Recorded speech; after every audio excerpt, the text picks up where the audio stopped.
Why does burnout happen?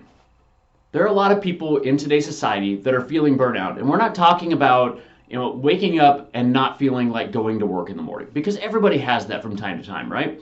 We're talking about burnout like it has raised your blood pressure, it has led to heart disease or stroke, it has led to insomnia, it's led to autoimmunity. You've had some sort of significant health challenge due to the stresses associated in your life. And like I said, burnout has kind of become a buzzword where everybody's claiming, I'm burnout, and it's easy to do with the pandemic and all these things. We've had so many things on our lives that have made this easier and easier to do. But we've got to talk about how we can avoid this, because there are so many people in society that are actually starting to experience this. I'm Dr. Jeff Cumro. I'm a developmental function neurologist, and what we look at is how balanced is your life?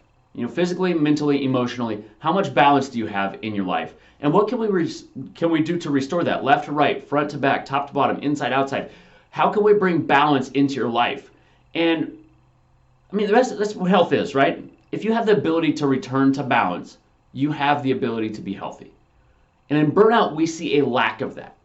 In burnout, we see the same pathways being run over and over again in the brain. And if we can't turn these pathways down, then they end up overdeveloping or fatiguing, and either way, we're out of balance. So that's really what I do, is I look to see what parts of life, what parts of your brain, what parts of your body, how can we restore that balance that we need to accomplish the things that we need. And this can be difficult because in today's society, we are very, very specialized. So a great analogy for this is a factory worker. The factory worker sits there and they do the same thing over and over and over again. And what do you see in factory workers? You see a lot of your wrist injuries or arm injuries, shoulder injuries, back injuries, because they're doing the same thing repetitively. And when they're doing that same thing, it puts these areas at risk of being worn out. They either tighten up because they're overfired, or you end up with tendonitis or different things because it just, you don't have that state of balance in there. You're doing the same thing over and over again, and it takes you out of balance.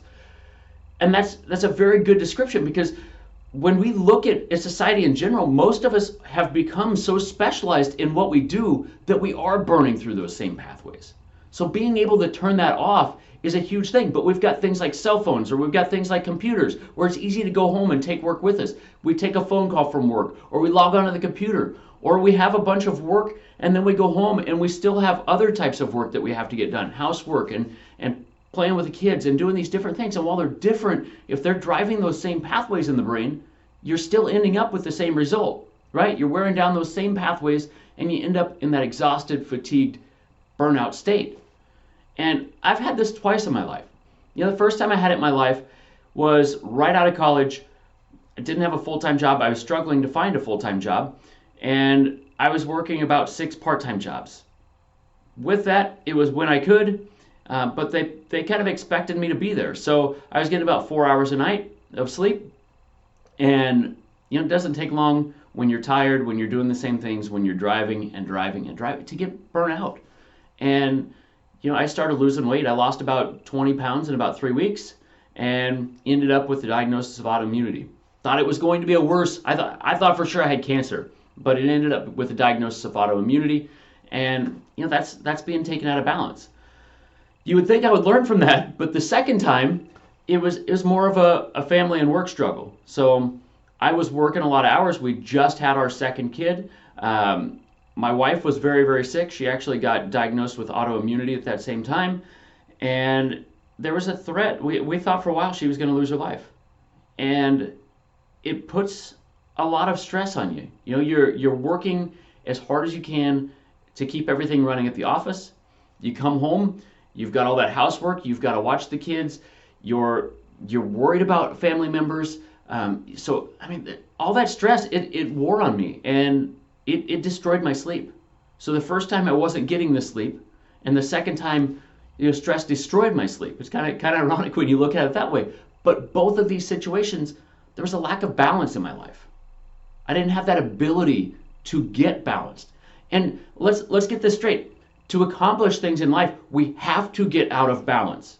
You need to be able to get out of balance to accomplish anything in life. There are times in life where you have to focus on work. There are times in life when you have to focus on family.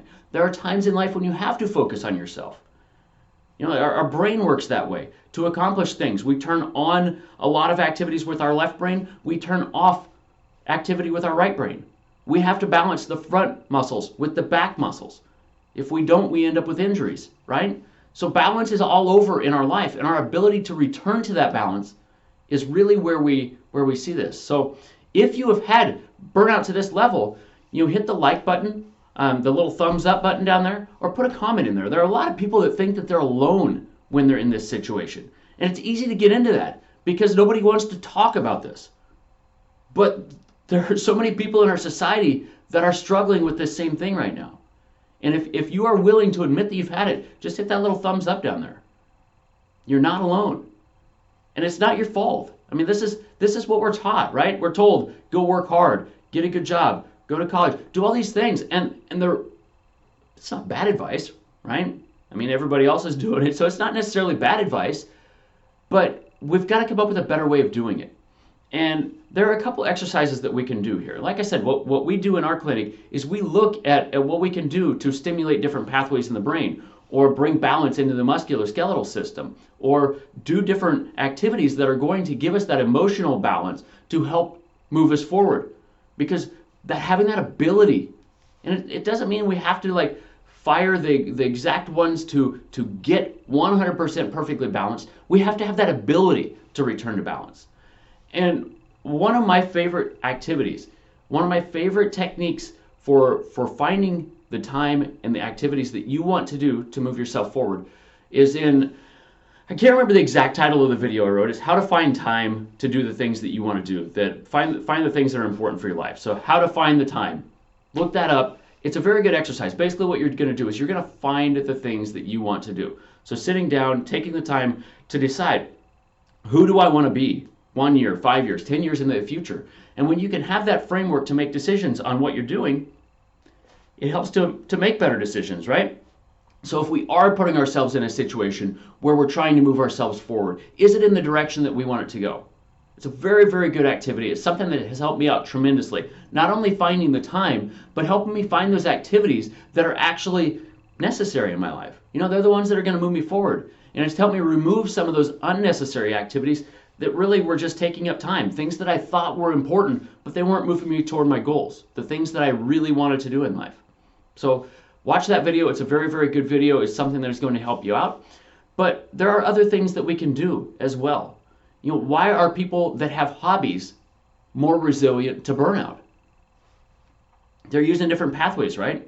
So you go from work to woodworking, or whatever your hobby is. It doesn't matter what your hobby is, but using different pathways, finding enjoyment, doing something that you love that is also something that you want to improve in. I mean, that's going to help you get balanced. It's going to help turn off the firing of those same pathways. Remember, burnout is just the trampling of those pathways over and over and over again. Just like if you go walk through your yard.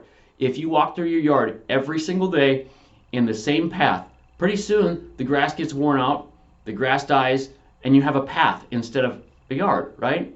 But if you walk across a different path every single day, there's no path in the grass.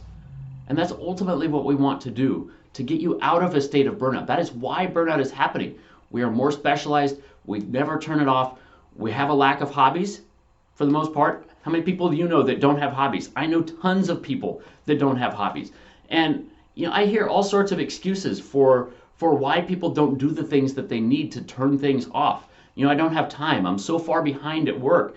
There's so much to do at home. There are tons of reasons that you can find if you want to continue to trample those pathways, to continue to set yourself up for that burnout situation. But you've got to take time to work on yourself. Just like in the airplane, they tell you to put your oxygen mask on before you help others. It's the truth. In many cases, we've got to be able to do that. If you're not healthy, if you're not in the state that you need to be, very, very hard for you to help others. So take care of yourself. Watch some of these videos. Move yourself forward. Find the things that you really want to do. And when you can do that, you can bring balance into your life. Now, if you want help doing that, go to drjeffreycumro.com. We've got a lot of resources on there, how we can help you move forward. Basically, what we talk about, like or subscribe to the channel here. We're talking a lot about how we can overcome the stresses in our life, how we can bring balance back into our lives, whether that's mentally, physically, or emotionally.